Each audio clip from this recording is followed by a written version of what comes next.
Hello, great people. Welcome back to Global Happenings today. We're so excited to have you again. The issue of 2023 has been of huge concern, especially to people, stakeholders in the Southeast. And it is believed that it will stop some of the agitation we are seeing thus far. You're going to see what the youth leader of Haneze Ndibo Youth Council have to say about the pursuit of 2023 presidency and also the cessation of Biafra agitation. How possible would this be? You're going to see the perspective with which it's coming from. But before we give you full details, if you've not subscribed, kindly hit the red subscribe button and also the bell icon so that you get notification anytime we publish our video. The Ohanaeze Ndigbo Youth Council, OYC, claimed the refusal to allow Nigerian president of Southeast extraction resurrected the agitation for restoration of sovereign state of Biafra. The national president of Ohanaeze Youth Council, Comrade Ibuayaka O Ibuayaka, stated this in Owerri while addressing newsmen.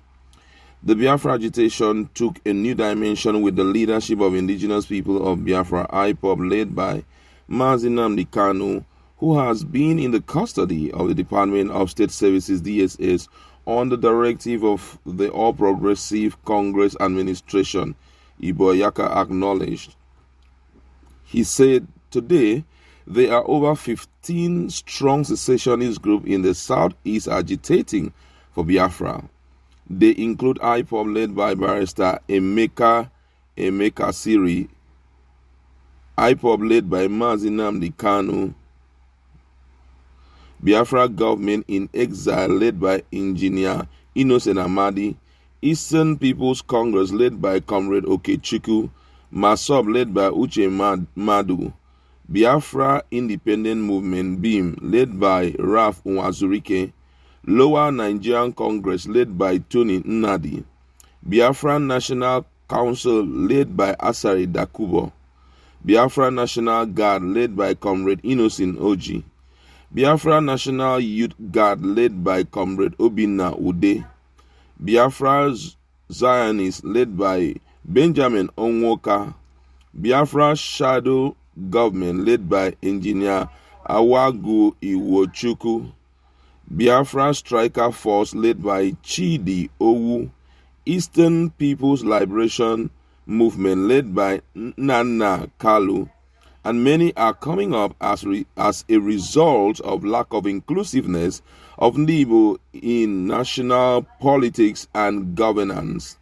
He said the Nigerian president of Southeast extraction in 2023 is a perfect solution to the political differences and errors as perpetuated by General Gowon and General Ojukwu from 1967 to 1970.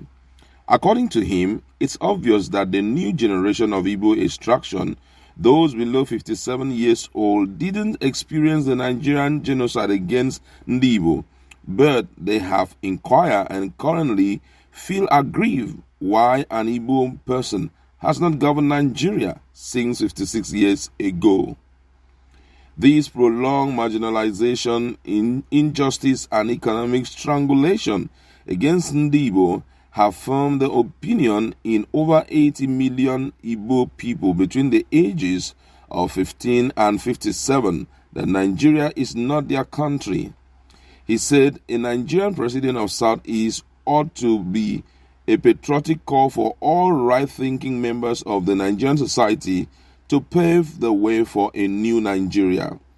Ibuayaka noted that it is not in doubt that Southeast has credible and competent presidential aspirant that can unify Nigeria to the path of ethnical reintegration, economic development, and political stability.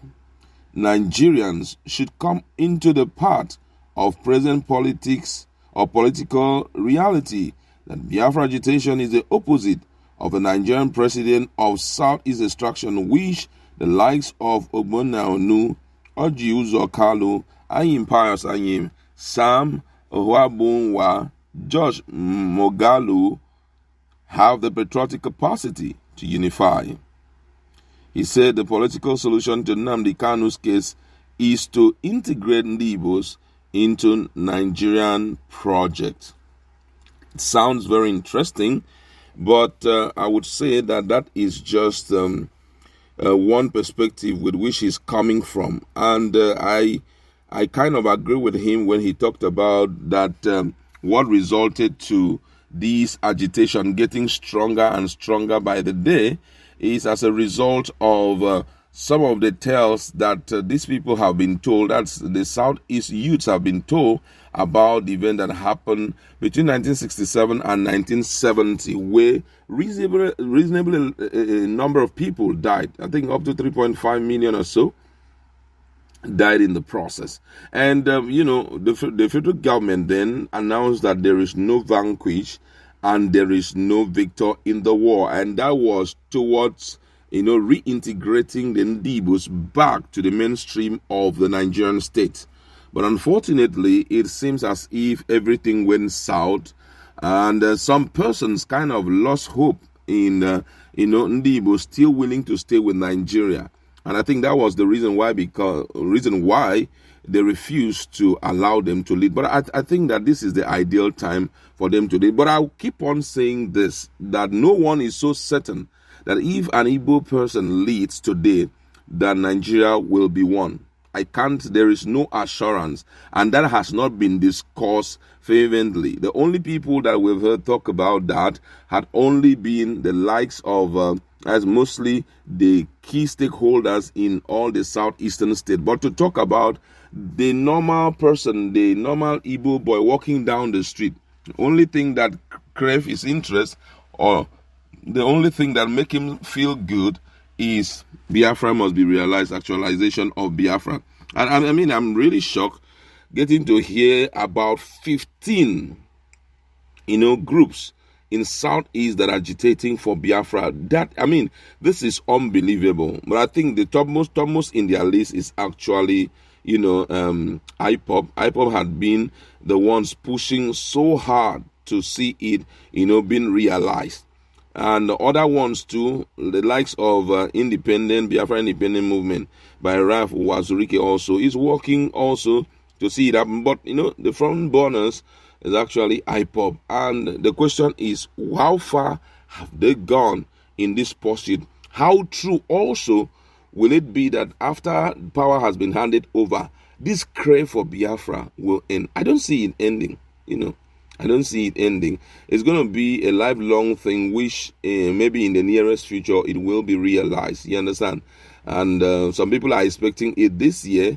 Some are believing that no matter what, before the end of this year, it would be a reality. Another thing too that bothers my mind too is how well known are some of these groups, because I know very well that after all of this, they will have to settle a lot of scores between these 15 groups, which are getting stronger. There are even some that I didn't even see there. We've heard of so many. Some of them are even existing outside the shores of Southeast. Some of them are existing in Bakassi, and you can name them. There are really, really many, which means the pursuit is not going to be an easy thing. It's not just a dream of one man, it's a dream of many people. And imagine when it is realized what will happen. But, Southeast youth, led by Ibo Yaka, is kind of telling Nigerians, give us a chance to lead and Biafra agitation will end. What do you think about that perspective, which is coming from? Do you think that when Nigeria have a president of Igbo extraction, there will be a process of unification where such thoughts will be totally deleted from the minds of Igbo? How hopeful is that? Let's interact in